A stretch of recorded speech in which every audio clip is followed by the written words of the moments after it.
the NASSCOM Game Developers Conference. So we've spoken to people from Canada, we've spoken to people from Copenhagen. It's time to get a bit of the French perspective as well on this. And we are now joined by Guillaume Benoit, who actually teaches design at a design school right here, very close to Pune. Guillaume, it's great to have you, and it's good to talk to you. A lawyer by your academic background, then a designer, a game designer, and now a teacher.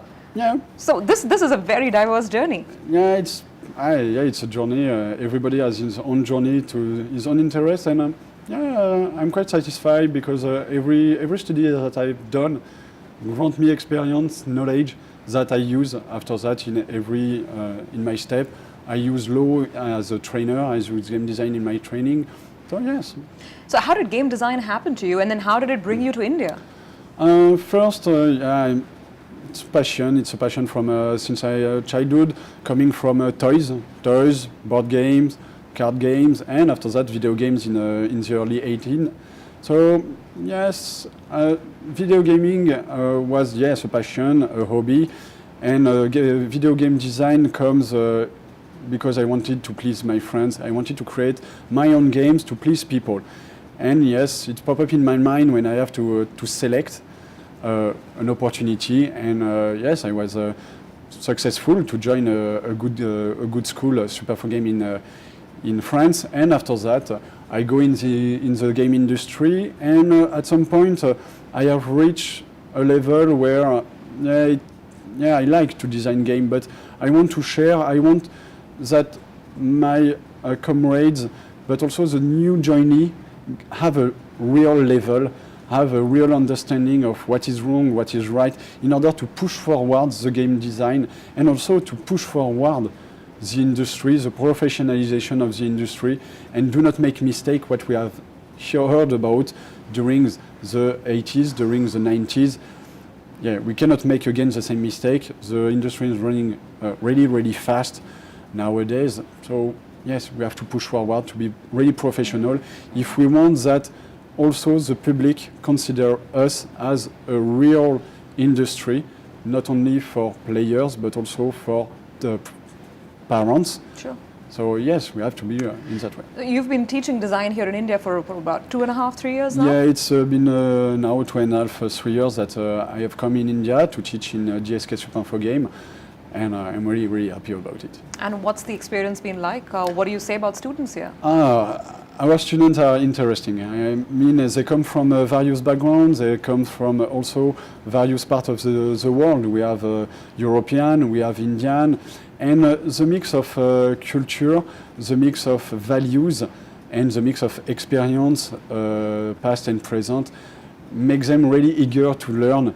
And as they see what they can do, they want to do better. So yes, they want to learn. They want really to have their hand in the dirt, to practice, and after that to succeed by creating a project that they own with their own ideas, when they can be proud of. And we are here to make them participate, to train them to be successful in this field. You know, as they say with all kinds of design, I don't know if that applies to gaming as well, that design really can't be taught per se. Either you have it in you or you don't. It's something very creative, is that right? Yes.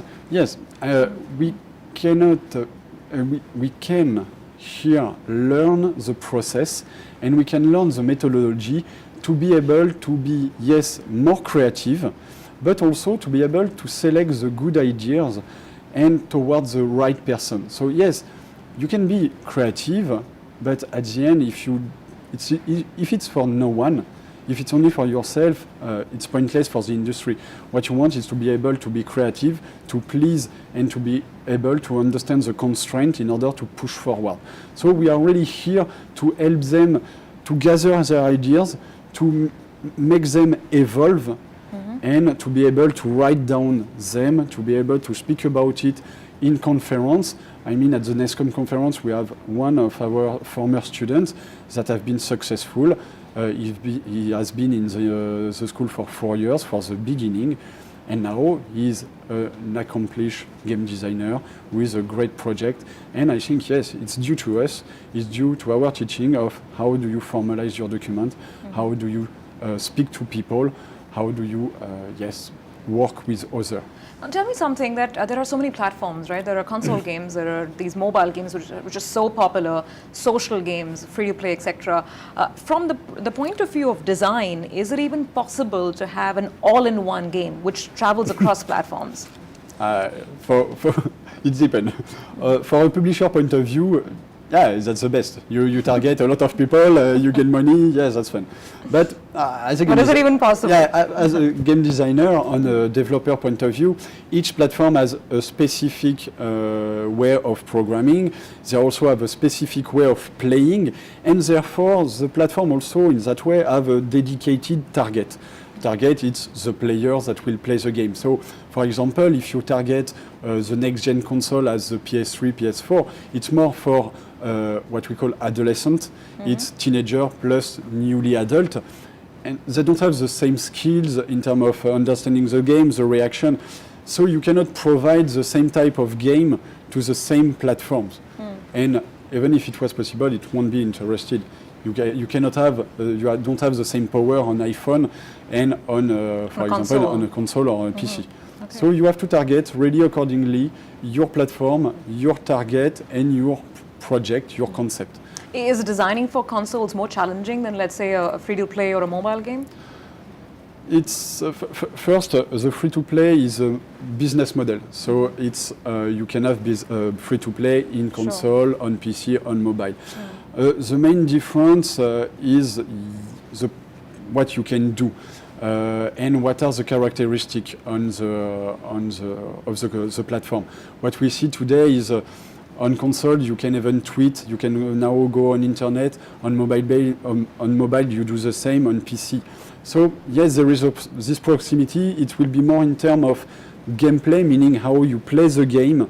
That will be different, and also in the way your target is interesting. We can see that RTS games, the strategy as StarCraft, they are more about PC because they need a lot of controls. For action game, it will be more on consoles due to the platform and the way you want to have a big movie like a blockbuster, and on a mobile game you will target more on a small game that could be played in the bus, on the subway, so it will be 2-3 minutes of play, so it will be really quick game, not really involving in engaging. So yes, according to that, we have really great difference. What's your take on Indian developers, and do you see them really succeeding in a bigger manner, perhaps making their presence felt in the international market? Yeah, what we see is, Indian market and Indian game developer is really new. We don't have many less than 5 years ago, but they are really creative. They are really eager to learn. In a way, they want to professionalize themselves in order to compete with the worldwide market. Nowadays for the player, it doesn't matter if a game comes from India, if a game comes from Finland. Quite nobody knows about the real publisher. What they want is a great quality game. And that's why in India, yes, they are really eager to learn.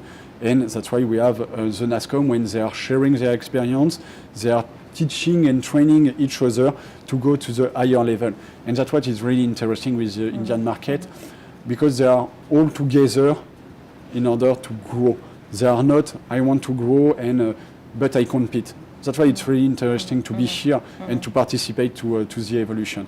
And I think we have some success in India, and I think in next year we will have a really great game that will pop out India as a real Indian game, and will show up to the world that yes, India is able to do it. Well, let's be optimistic about that. Yes. Yeah, thank you so much. Thank you very much.